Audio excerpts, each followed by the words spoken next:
नमस्कार दोस्तों, आज हम बात करेंगे उस चौंकाने वाले इस्तीफे की जिसने ना सिर्फ संवैधानिक व्यवस्था में उथल-पुथल मचाई है बल्कि मीडिया को दो ध्रुवों में बांट दिया है। भारत के पूर्व उपराष्ट्रपति जगदीप धनखड़ का अचानक इस्तीफा देना सिर्फ एक स्वास्थ्य संबंधी मामला नहीं था, इसके पीछे कई परतें हैं। सरकार की नाराजगी, संघ का समर्थन, संसद में दबे हुए मसले और एक सोची समझी रणनीति। इस्तीफे की पृष्ठभूमि और समय 21 जुलाई की शाम को उपराष्ट्रपति जगदीप धनखड़ ने अपने पद से इस्तीफा दे दिया। ये फैसला चौंकाने वाला था क्योंकि उससे महज 11 दिन पहले उन्होंने एक कार्यक्रम में कहा था कि वह अगस्त 2027 तक सेवा देंगे अगर कोई दैवीय हस्तक्षेप ना हो। लेकिन 11 दिन बाद यानी 21 जुलाई को उनका इस्तीफा आ गया। अब सवाल उठता है, क्या वह दैवीय हस्तक्षेप था या राजनीतिक इशारा?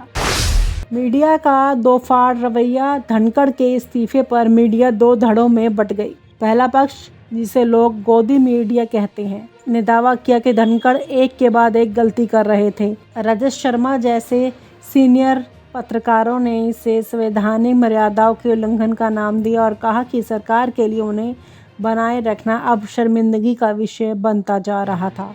दूसरा पक्ष, स्वतंत्र मीडिया, सोशल मीडिया प्लेटफॉर्म और चैनल जैसे न्यूज़ नेशन ने कहा कि धनखड़ सरकार से असहमति की हिम्मत दिखा रहे हैं। वो किसानों, न्यायपालिका और यहाँ तक कि आरएसएस पर भी सकारात्मक और बोल्ड बयान दे रहे हैं जो मोदी सरकार को रास नहीं आ रहे थे।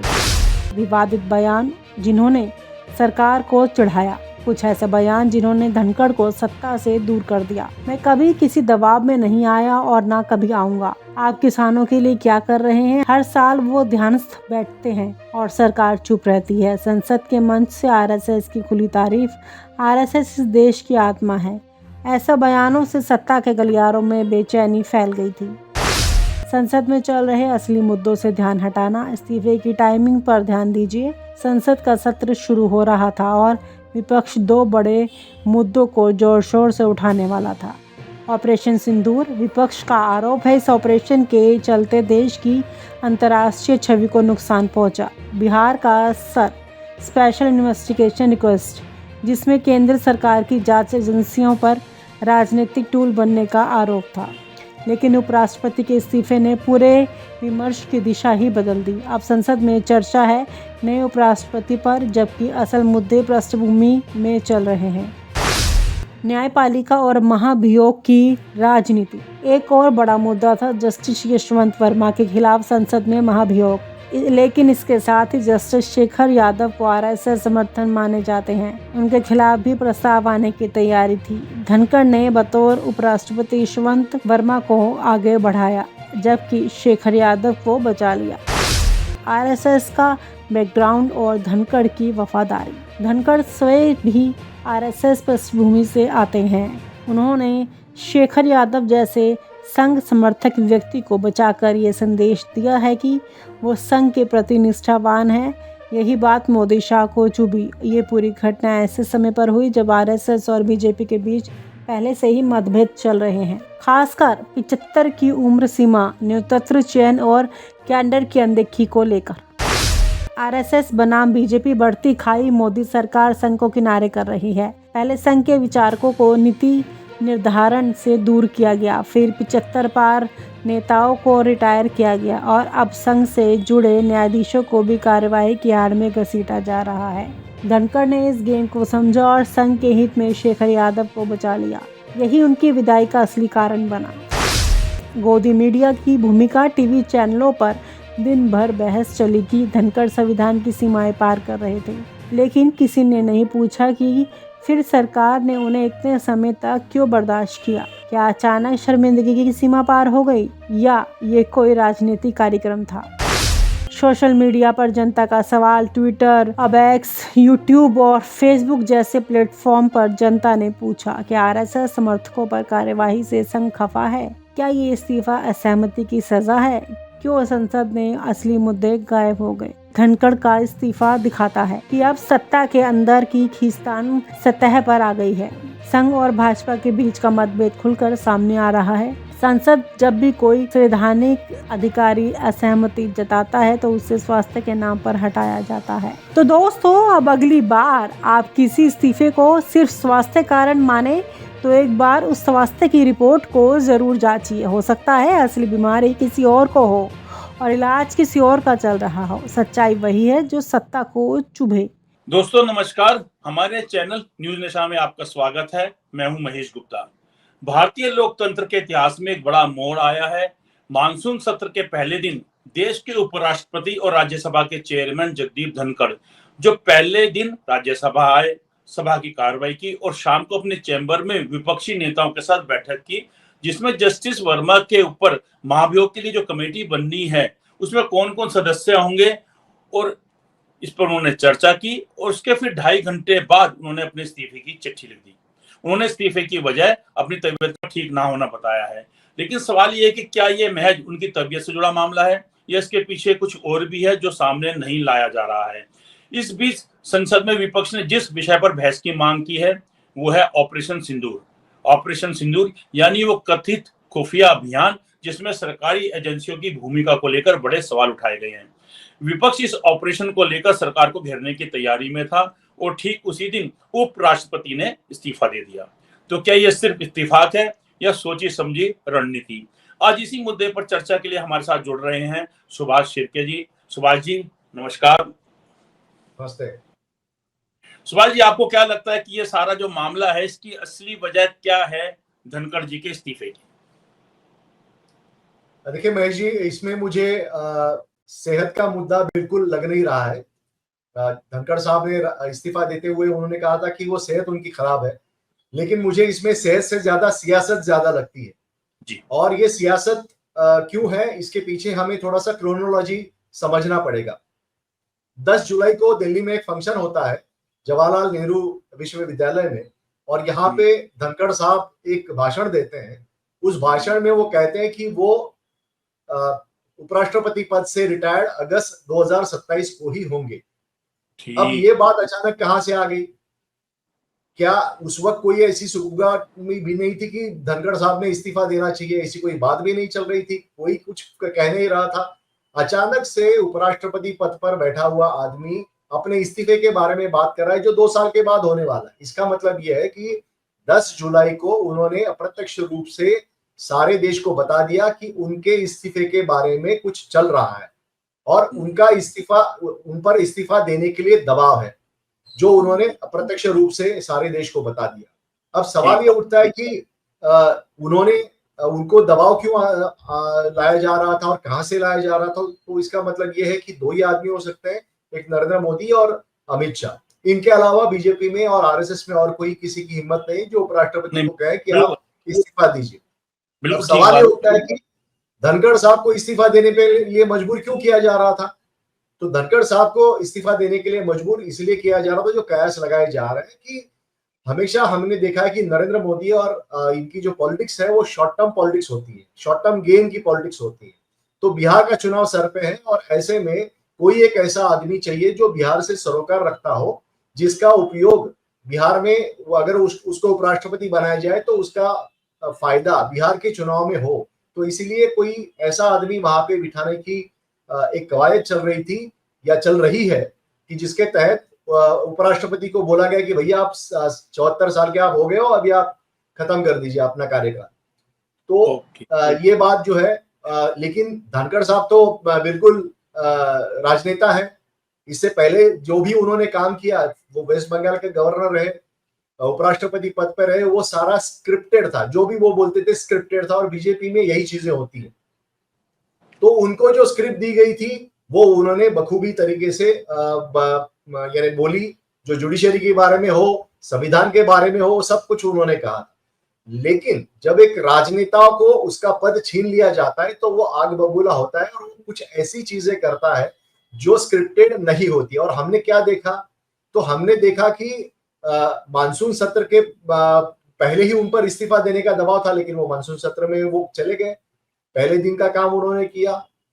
बीएससी का जो मीटिंग थी वो उन्होंने बुलाई, जिसमें नड्डा साहब और ये किरण रिजिजू ये दोनों नहीं गए थे। उपराष्ट्रपति ने बुलाई हुई बीएसी में, बिजनेस एडवाइजरी कमेटी में, सदन का नेता और जो संसदीय कार्य मंत्री है वो नहीं पहुंचते, और वो नड्डा साहब बाद में कहते कि हमें तो कोई दूसरा संसदीय कार्य था। भाई साहब, ऐसा कौन सा आपको बड़ा संसदीय कार्य था जो उपराष्ट्रपति से परे था? तो इसका मतलब है कि उनको वो उपराष्ट्रपति पद पर उनका बैठना, सदन की कार्यवाही चलाना, ये स्क्रिप्ट में नहीं था जो वो कर रहे थे। ये अप्रत्यक्ष रूप से जेपी नड्डा और किरण रिजिजू ने बताया। उसके बाद इन्होंने जो काम किया जो स्क्रिप्टेड नहीं था, वो एक काम ये था कि उन्होंने जस्टिस वर्मा, इनकी जो इंक्वायरी है उसके लिए परमिशन दी गई, जो पहले ही लोकसभा में सरकार की तरफ से वो प्रस्ताव गया था। इन्होंने विपक्ष का प्रस्ताव वहां पे माना, ये स्क्रिप्टेड नहीं था। दूसरा, उन्होंने जो पहलगाम के मुद्दे पे, ऑपरेशन सिंदूर के मुद्दे में मल्लिकार्जुन खड़गे जो विपक्ष के नेता है और कांग्रेस के अध्यक्ष है, उनको लंबी अपनी बात रखने को दी, जो बीजेपी को अच्छी नहीं लगी। तो इसका मतलब है कि धनखड़ साहब वो स्क्रिप्टेड काम नहीं कर रहे जिनके लिए उनको बिठाया गया है, ये तय हुआ था। उसके बाद ये 1 से 4:30 के बीच में जो उनके ऊपर जो दबाव हुआ, जिसकी भनक विपक्ष को लगी, और 5:30 बजे वो वहां पे पहुंच गए कि भैया क्या हुआ है, हमें बताइए, थोड़ा सा जानकारी दीजिए। तो ये सारी चीजें हो गई और उसके बाद वो उन्होंने इस्तीफा दे दिया। तो हालांकि वो इस्तीफा देना जरूरी था, लेकिन उसको स्पीड अप किया गया। और ये कहानी अभी हमने देखी है पूरे देश ने, और इसमें मोदी साहब और अमित शाह, इनका अब तक का जो ट्रैक रिकॉर्ड रहा है कि वो संविधान के किसी भी बात को सुचारू रूप से चलाना नहीं चाहते, इसलिए उपराष्ट्रपति को उन्होंने दबाव डाला। ये तीसरे उपराष्ट्रपति है जो उन्होंने बीच में ही अपने कार्यकाल में इस्तीफा दिया, लेकिन बिना कारण इस्तीफा दिया। इससे पहले वीवी गिरी और भैरव सिंह शेखावत, इनका कुछ कारण था कि वो इस्तीफा उन्होंने दिया, इनके पास कोई कारण नहीं था, इसलिए उन्होंने सेहत की बात कही। लेकिन असल में जो उनका रेजिग्नेशन लेटर है, उससे लगता है कि ये पूरी सियासत है। हमारे साथ हरिकेश कुमार जी भी जुड़ गए। हरिकेश जी नमस्ते। हरिकेश जी, आज हम चर्चा कर रहे हैं उपराष्ट्रपति जी के इस्तीफे की, और उसके अंदर जो सियासी बात है वो तो है ही है, लेकिन एक बात ये भी उभर कर सामने आ रही है कि क्योंकि ये पेशे से वकील भी रहे हैं, सुप्रीम कोर्ट में भी प्रैक्टिस की है धनखड़ साहब ने, तो जो जस्टिस वर्मा जो high court, Delhi high court के जज थे और इस समय इलाहाबाद के यशवंत वर्मा जी, उनके ऊपर जो महाभियोग है उससे भी जुड़ा कुछ शायद मामला आ रहा है निकल के चर्चा में। क्योंकि जब यशवंत वर्मा जी का मामला उठा था तो धनखड़ जी ने कहा था कि इसमें एफआईआर होनी चाहिए। अगर कोई और नेता होता जज की बजाय या कोई अधिकारी होता तो तुरंत एफआईआर हो जाती है। तो कहने का मतलब है कि धनखड़ जी जो है इस यशवंत वर्मा जी के मामले में, जस्टिस वर्मा के मामले में रुचि ले रहे थे, और इसमें जो है महाभियोग आना था। लोकसभा में जो है मोशन आ चुका था, और इस दौरान आज से मतलब कल जो कल इशू था, और कल ही जो है वो राज्यसभा में भी आवेदन आ गया, मतलब उसमें 50 से ज्यादा सांसदों के हस्ताक्षर थे। तो अगर किसी सदन में पहले मोशन आ जाता है, आवेदन आ जाता है, तो उसमें सुना जाता है, लेकिन अगर एक ही दिन दोनों में होते हैं तो फिर हालात बदल जाते हैं। और सरकार ये चाह रही थी कि पहले लोकसभा में इस पे चर्चा हो जस्टिस वर्मा के महाभियोग के ऊपर, लेकिन धनखड़ जी ये चाह रहे थे कि पहले जो है इसमें राज्यसभा पे हो। और ये बात भी है कि 6:30 बजे के करीब जो है उन्होंने शाम को 6:30 और 7 बजे के करीब शाम को उन्होंने बैठक बुलाई थी, जिसमें ये कहा जा रहा है कि विपक्ष के जो नेता हैं उनसे मुलाकात की थी, उनसे चर्चा की थी कि जो महाभियोग के लिए जो कमेटी बनाई जाएगी जस्टिस वर्मा के लिए, उसमें कौन कौन लोग होंगे। उसके तुरंत 2.5 घंटे बाद उन्होंने अपने इस्तीफे की चिट्ठी लिख दी। तो इस मामले में हमारे पास सुभाष जी से हमारी बात हुई है। हम आपसे भी जानना चाहेंगे कि क्या आपको लगता है कि जस्टिस वर्मा वाला मामला इसमें ऐसा कुछ है? देखिए सर, जितना भी बात आप कह रहे हैं वो सारी बातों में, जैसे 2-4 दिन के पीछे की स्टोरी आप देखिए वर्मा वाले मसले पर लेकर के, तो पहली लाइन तो यही आई थी कि भाई सरकार इसमें नहीं चाह रही है, या सरकार का कोई स्टैंड नहीं है कि वो उनके खिलाफ महाभियोग लाए। एक लाइन आई थी कि सरकार नहीं चाहती। ये सांसदों का अपना वो है कि सांसद चाहते हैं कि ऐसा करें। इसके पीछे की जहां तक बात है, मैं एक बात समझता हूं कि यो मोदी जो हैं उनके अकॉर्डिंग अगर बातें नहीं होती हैं या कोई चीज नहीं चलती है तो उस व्यक्ति का पूरा भविष्य चौपट होता है, इसमें कोई दो राय नहीं है। आप जितनी भी स्टोरी उठा के देख लीजिए, सिर्फ 2014 की बात नहीं कर रहा हूं मैं, उसके पहले की भी बात कर रहा हूं, जब वो चीफ मिनिस्टर कैंडिडेट मतलब चीफ मिनिस्टर थे गुजरात के, उस दौरान भी अगर कोई विरोध में है, किसी का मत उनसे मिल नहीं रहा है, तो फिर उनकी बेदखली तय होती है। सीरीज है पूरी, आप पूरा उठा सकते हैं, एक सीरीज है। जिसने भी अगेंस्ट जाके मोदी के वर्क किया है वो गड़बड़ हुआ है।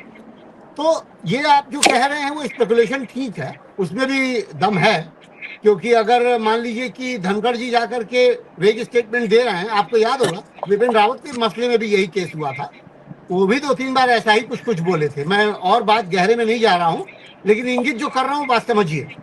तो कहने का मतलब यह है कि उनके विरोध जाने वाला व्यक्ति अपने पद पर नहीं बैठ पाता है, नहीं रह पाता है, ये तो तय है। लेकिन इतनी बातों के अंदर में कुछ और बातें भी इस समय चर्चा में हैं। एक तो बिहार चुनाव को लेकर चर्चा है, दूसरा धनखड़ के लगातार स्टेटमेंट, जैसे योगी को पसंद नहीं किया जाता मोदी ग्रुप में, मोदी ग्रुप का मतलब अमित शाह से संबंध है। उन्होंने अभी हाल में योगी जी को बड़ी तारीफ के साथ जो है पुल बांधे थे, हो सकता है वो भी नागवार गुजरा हो, मैं एक मजाक कर रहा हूं इस बात को, लेकिन सीरियस पॉइंट यही है। तो लेकिन फिर भी ये बात मैं कह रहा हूं, जैसे मान लीजिए स्वास्थ्य कारणों से उन्होंने इस्तीफा दिया, एक लाइन लिखी गई, आप खुद बताइए उपराष्ट्रपति रहते हुए उन्हें स्वास्थ्य के लाभ जो आधिकारिक तौर पे मिलते हैं वो ज्यादा मिलेंगे या पद से हटने के बाद मिलेंगे?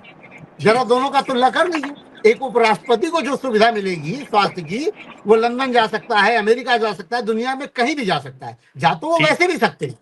लेकिन फिर भी मैं एक बात कह रहा हूं, तो उपराष्ट्रपति पद से आदमी कोई इसलिए इस्तीफा थोड़ी देगा कि मेरा स्वास्थ्य खराब है, स्वास्थ्य के लिए तो उसके सबसे ज्यादा लाभकारी वही पद है। तो मेरा कहने का तात्पर्य वो भी है, उस पॉइंट पर भी निगाह मेरी गई थी। लेकिन फिर भी एक कहीं पॉइंट आ रहा है कि बिहार के इलेक्शन को देखते हुए शशि थरूर का नाम उभर के आ रहा है, हरिवंश का नाम उभर कर आ रहा है उपराष्ट्रपति पद के लिए। तो क्या मुफीद हो सकता है, मोदी जी ही जानेंगे वो बेहतर, और आगे आने वाले 2-4 दिनों में ये बात आ भी जाएगी सामने। हाँ, लेकिन ये इंपॉर्टेंट लाइन है कि अगर धनखड़ को स्टेटमेंट देने में गुरेज नहीं था जस्टिस वर्मा के खिलाफ, या उस बात को कहने में गुरेज नहीं था, और सरकार ने उससे पल्ला झाड़ लिया था कि महाअभियोग के लिए सरकार नहीं चाह रही है, ये सांसद चाह रहे हैं, तो कहीं ना कहीं अंदर खानी ये बात भी है। जी सर। हमारे साथ विनीता यादव जी भी जुड़ गई हैं। विनीता जी नमस्कार। विनीता जी आपको आवाज आ रही है? रास्ते में ट्रेवल कर रही है शायद, हो सकता है इनकी आवाज म्यूट है। ठीक ठीक। हाँ विनीता जी आपको आवाज आ रही है अब? जी आज मैं आपका सवाल अभी नहीं सुन पाई हूँ, लेकिन मैं एक बात जरूर ऐड ऑन कर दूं। अभी मैं हरिकेश जी को भी सुन, और भी कुछ बड़ा होने वाला है, ऐसी कुछ खबरें वहां से आ रही हैं, कुछ और भी ऐसी तस्वीर है। हालांकि कल जब ये खबर आई थी तभी ये बात आई थी सामने निकल के कि ये सिर्फ शुरुआत है, अभी बहुत कुछ होना है। तो जो बहुत कुछ होने वाली लेयर्स हैं, ये एक बहुत, जिसे कहते हैं ना प्राइमा फेसी वाला एक इतना स्ट्रॉन्ग शॉक है कि इसके बाद के मल्टीपल शॉक्स आने बाकी हैं। विनीता जी आपसे जो अभी आप जुड़ी हैं, उससे पहले हमारी सुभाष जी से भी बात हुई, हरिकेश जी से भी बात हुई। जो एक मुद्दा इसमें ये भी निकल के आया है, जो कि हालांकि दम रखता है नहीं रखता इसे नहीं कह सकते, लेकिन क्योंकि जस्ट उसके तुरंत बाद उन्होंने इस्तीफा दिया, सवाल ये है कि जो ये जस्टिस यशवंत वर्मा हैं, जो दिल्ली हाईकोर्ट के जज थे, अब इलाहाबाद हाईकोर्ट के जज हैं अब, तो उनका जो नोट कांड हुआ था, उसके बाद महाभियोग की बात चली, महाभियोग की तैयारी भी हुई, और सरकार चाह रही थी कि लोकसभा में पहले इस पे चर्चा हो। लेकिन कल ही जो है राज्यसभा में भी आवेदन आ गया जिसमें 50 से अधिक सांसदों के हस्ताक्षर थे, और राज्यसभा में चर्चा हो, जिसमें विपक्ष का जो सिग्नेचर्स थे वो सरकार की को जानकारी के बगैर आगे बढ़ा भी दी, ये भी हुआ। जी नहीं, इसमें बात ये थी कि शाम को इन्होंने जो है, ये धनखड़ जी चाह रहे थे कि लोकसभा से पहले इसमें चर्चा जो है राज्यसभा में हो, क्योंकि अगर दोनों सदनों में एक ही दिन आवेदन आता है तो फिर किसी में भी क्या करवाया जा सकता है। ऐसा नहीं है कि अगर एक दिन का फर्क होता है तो पहले उसी में होता है जिसमें आवेदन पहले आया होता है, लेकिन यहाँ पर जहाँ मोशन पहले आया होता है, यहाँ पर इश्यू ये है कि धनखड़ जी कुछ ज्यादा ही रुचि ले रहे थे यशवंत वर्मा के मामले में। जब ये केस हुआ था तब भी उन्होंने कहा था कि अगर कोई नेता होता है, कोई अधिकारी होता तो एफआईआर दर्ज होती है, यशवंत वर्मा पे एफआईआर दर्ज होनी चाहिए।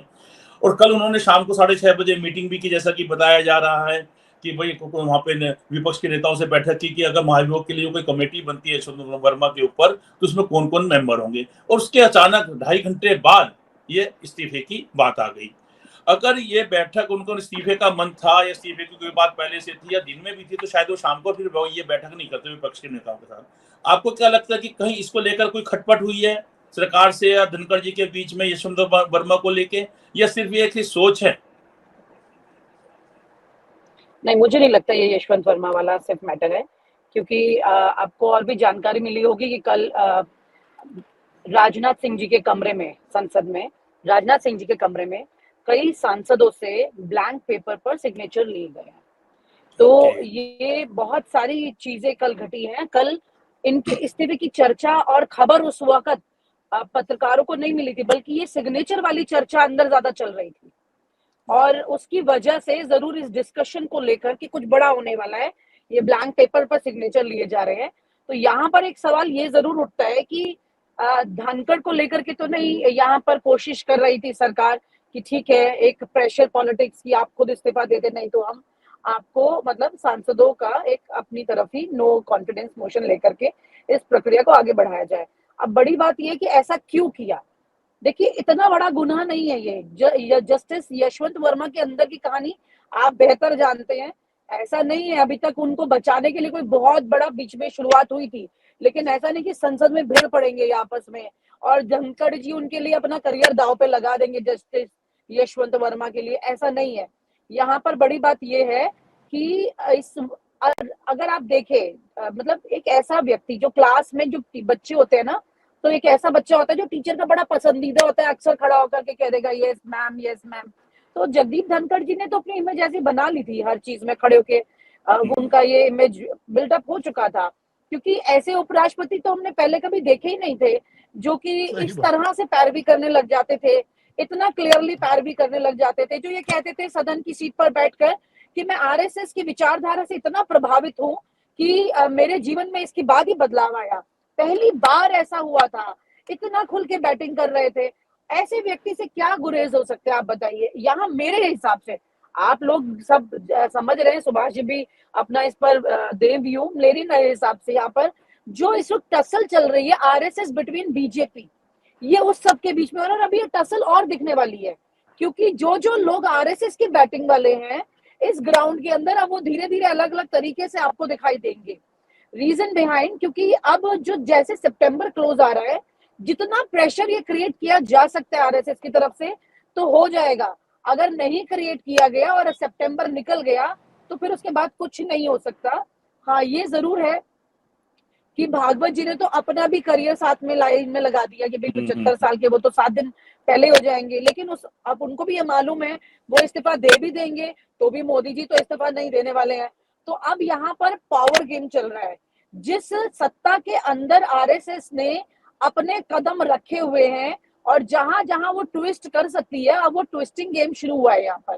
क्योंकि मुझे यहाँ पर ऐसी कोई चीज नहीं लगती जिसमें जगदीप धनखड़, आपको याद होगा एक कार्यक्रम था जिसमें उपराष्ट्रपति को बुलाना था और मोदी जी गए थे, काफी चर्चा भी हुई थी उसकी, लेकिन इनको नहीं बुलाया गया था। हाँ सॉरी, संसद के इनॉग्रेशन पर जिस तरह से सिस्टम होना था, राष्ट्रपति तो चलिए नहीं थी, लेकिन उपराष्ट्रपति जी को भी वो चाह रहे थे कि हम करें ये चीज, इतिहास में हमारा नाम हो कहीं ना कहीं, लेकिन उनको भी उस तरह से रखा नहीं गया था। जो सिचुएशन थी वो सारी मोदी ड्रिवन थी, जो मैं याद कर पा रही हूँ, मुझे याद है। और आखिरी वक्त में जाकर के न्योते मिले थे इनको कि भाई पहुंचना है, तो स्पीकर को, उपराष्ट्रपति जी को, सबको। तो सवाल ये था कि कहीं पर भी अभी तक जो मोहन भागवत जी कहते हैं कि भाई संविधान सर्वोपरि है, अब ये जो कर रहे थे यहाँ पर, इन्होंने अब धीरे धीरे करके कुछ वक्त से जो स्टेटमेंट देनी शुरू की, ना मैं किसी के दबाव में आता हूँ, और ये तमाम तरह की बातें जो उनकी वायरल हो रही हैं। एक बात तो उनका पुराना वीडियो निकल के सामने आ रहा है जिसमें उन्होंने ये कहा था कि 2027 में मैं रिटायर होऊंगा, है ना। उनका कोई प्लान नहीं था पहले जाने का ना। और रही बात, हरिकेश जी ने ठीक बोला, रही बात बीमारी की, तो जिस पोस्ट पे वो है उसमें सबसे बेहतरीन इलाज उनको मिलता अगर बीमार थे। और ये तो राजनीति है साहब, यहाँ पर तो लोग अपनी बीमारी का जिक्र भी नहीं करते हैं, चुपचाप अंदर फिक्र करेंगे, बाहर जिक्र नहीं करेंगे, क्योंकि ये राजनीति है, करियर खत्म हो जाता है। इस यहाँ तक आने के लिए तो लोग बीमारी ठीक कर लेते हैं। ये बीमार होकर करके निकल जाए, ये अपने आप में बड़ा मजाक है। ये तो मुमकिन नहीं है। ये और सबसे बड़ी बात ये कि उनके स्टाफ को नहीं मालूम था कि वो रिजाइन करने वाले हैं, यानी कि उन्हें खुद भी मालूम नहीं था कि वो रिजाइन करने वाले हैं। ये बात तो कंफर्म है, उनको खुद भी नहीं मालूम था। लेकिन हाँ, ये जरूर था कि अंदर अब एक प्रेशर पॉलिटिक्स शुरू हो चुकी है और मोदी जी के ऊपर इस तरह का प्रेशर यहाँ से क्रिएट किया जा रहा है अलग अलग तरह से। कल जितने भी लोगों से मेरी भी बात हुई जो संसद गए या जो भी लोग देख रहे हैं उनके चेहरे, कल की जो फोटोज आ रही है, तो प्रधानमंत्री नरेंद्र मोदी के चेहरे के भाव को आप जरा गौर से देखिए। वो बहुत ज्यादा परेशान कल की तारीख में दिखाई दिए। और मैं एक लाइन में कहूंगी, उपराष्ट्रपति का इस तरह से इस्तीफा देना खुद प्रधानमंत्री पर बहुत शर्मिंदगी के साथ सवाल खड़े करता है। ये ठीक बात नहीं है। और आप हमसे जुड़े रहने के लिए सब्सक्राइब करें YouTube पर, फॉलो करें Twitter पर और लाइक करें Facebook पर। और ज्यादा जानकारी के लिए आपको टाइप करना होगा सिर्फ न्यूज़ नशा।